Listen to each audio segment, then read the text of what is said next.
Ang mali lang talaga sa post ni Mikay ay Ortiz, yung trending. Ang mali lang talaga dun is sinabi niya nang nanghingi siya ng piso para makabangon dahil nga nasalanta sila sa Cebu, sa flood.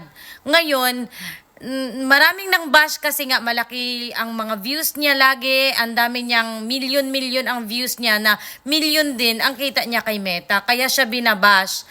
Ang mali lang niya doon, dapat sinabi niya doon na manghingi siya ng tulong, piso, kahit piso tatanggapin niya at itutulong niya rin sa mga kasamahan niya, mga kapitbahay niya, mga katagalugar niya na nasa lanta sa Cebu.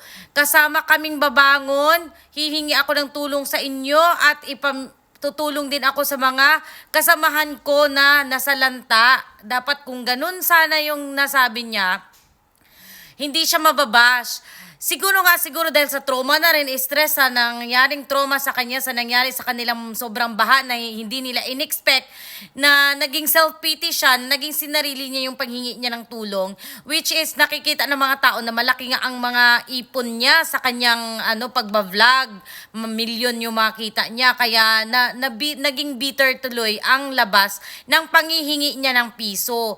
Kung sinabi niya sana yon na para makatulong din ako sa aking mga kapitbahay at sa iba pang mga taga Cebu na sa lanta ng baha, yun maganda sana. Yun lang, isang maliit na pagkakamali lang talaga. Yun lang ang problema. Pero ang dami nang sumakay sa issue. Naku-focus tayo guys sa pagtulong sa nasalanta ng baha. Huwag na nating i-focus yung negative side.